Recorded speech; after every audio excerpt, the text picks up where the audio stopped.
fala exatamente sobre isso. Assim, o RH, acho que ele está migrando de uma área que ele era notoriamente uma área de suporte, né? Acho até que ele era bem mais tratado como DP do que como RH, né? Então acho que já tem uma primeira transformação acontecendo aí. Mas ele, nos últimos anos, a gente tem visto o RH abraçar as áreas de cultura, de people analytics, de ways of work.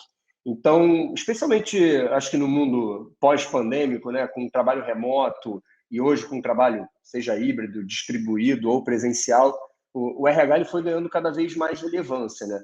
E a pandemia obrigou que as áreas de RH acelerassem esse processo de digitalização, né? Adoção de sistema, sejam sistemas proprietários ou sistemas de terceiros, né? Ou software as a service. Como é que vocês entendem que é uma boa forma de conduzir essa transformação, que ao mesmo tempo é profunda, né? Ela impacta a empresa inteira, é estratégica, mas ela mexe com ecossistemas sensíveis, que são as pessoas, né? Grupos de pessoas são naturalmente ecossistemas sensíveis.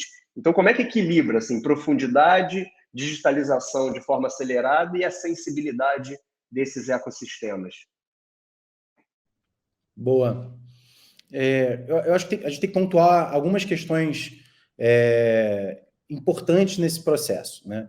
Primeiro que, nos últimos 10 anos, a gente viu a grande maioria das empresas, primeiro as pioneiras, adotando o processo de transformação digital, e na pandemia isso se expandiu para a grande maioria dos negócios, seja digitalizando seus canais, suas operações, ou mesmo sua força de trabalho, né? Indo muitas vezes para o remoto e voltando muitas vezes para o híbrido. Nesse contexto, o RH tem um desafio duplo, né? Porque, por um lado, tem o desafio de conduzir a transformação cultural da companhia, porque nenhuma transformação digital tem sucesso sem transformações culturais. A gente vê aí repetidos estudos, tem um estudo bastante interessante do pessoal da Trendbot, tem um estudo da McKinsey, muito legal também nesse sentido, que quase 70% dos processos de transformação falham depois dos primeiros 2 anos, e muitas vezes, na maioria das vezes, pela falta de uma transformação cultural que acompanha uma transformação digital. E aí, quando eu falo de cultura, eu não estou falando só de propósito, valores, coisas mais etéreas, mas também de formas de trabalhar, de rituais, de ferramentas, de incentivos, né? Então, tem esse primeiro desafio, que é o de se tornar o condutor, o grande maestro desse processo de transformação cultural. E, por um outro lado, o desafio de transformar a própria área de gente numa área estratégica e digitalizada, né?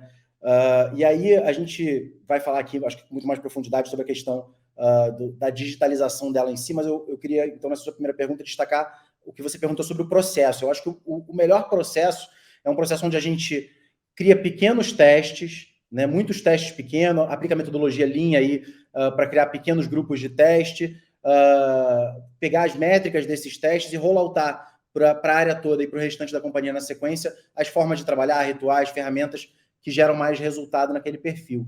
Então, encontrar esses early adopters dentro do RH e os aliados, né, embaixadores aliados da área de gente em outros cantos da companhia para conduzir essa transformação, na minha opinião, é essencial. Legal, Herman. Eu acho que tem um ponto a adicionar aqui na sua fala que foi extremamente interessante do ponto de vista de cultura, que a tecnologia ela acelera esse processo, né? Então ela vem aqui para poder às vezes disruptar algum caminho que muitas vezes tem a necessidade via, né, uma inovação radical ou talvez uma incremental, ele vem para trazer a mudança de ponteiro de negócio, de resultado que o negócio precisa. Se eu puder fazer uma comparação, por exemplo, que a gente tem observado no mercado americano, né, o Applicant Tracking System, que é o ATS, né, que são os CRMs, as camadas que cuidam da relação entre o candidato e o processo seletivo, nos Estados Unidos eles são lei. Então, é obrigatório que as empresas tenham esse tipo de sistema implantado na jornada. Então, é óbvio que você tem um cenário mais maduro em relação à utilização e à extração de um certo modelo de inteligência a partir da estrutura de recrutamento via sistema. Então, ele já vem no cerne ali da sociedade há mais tempo implantado. Quando a gente veio nessa transformação aqui no cenário nacional, a gente estava acostumado no noticiário, há 4 anos atrás, via, por exemplo, o hall do MASP, com 2.000, 3.000, 4.000, 5.000 pessoas entregando um currículo papel.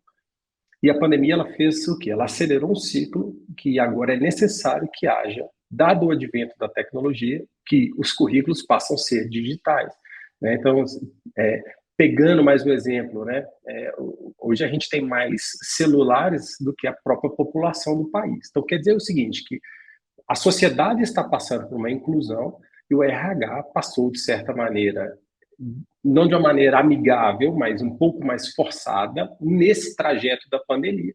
Mas, é claro, acima de tudo, pegando um pouco do que você falou, é o processo cultural. Aí ele vem no mindset, vem na formação do profissional e assim sucessivamente, para que a gente consiga chegar no elemento bom, porque o ótimo nós já estamos trabalhando para que a gente consiga alcançar.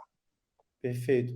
Acho que para levantar uma bola nessa linha, acho que tem uma dificuldade nesse processo de trazer ferramentas eficientes e dados para dentro desses processos de recrutamento, seleção, onboarding, desenvolvimento, avaliação de performance, que está no fato de que, tradicionalmente, o profissional de RH não recebe essa formação sobre o uso de tecnologias emergentes, sobre a implementação de ferramentas.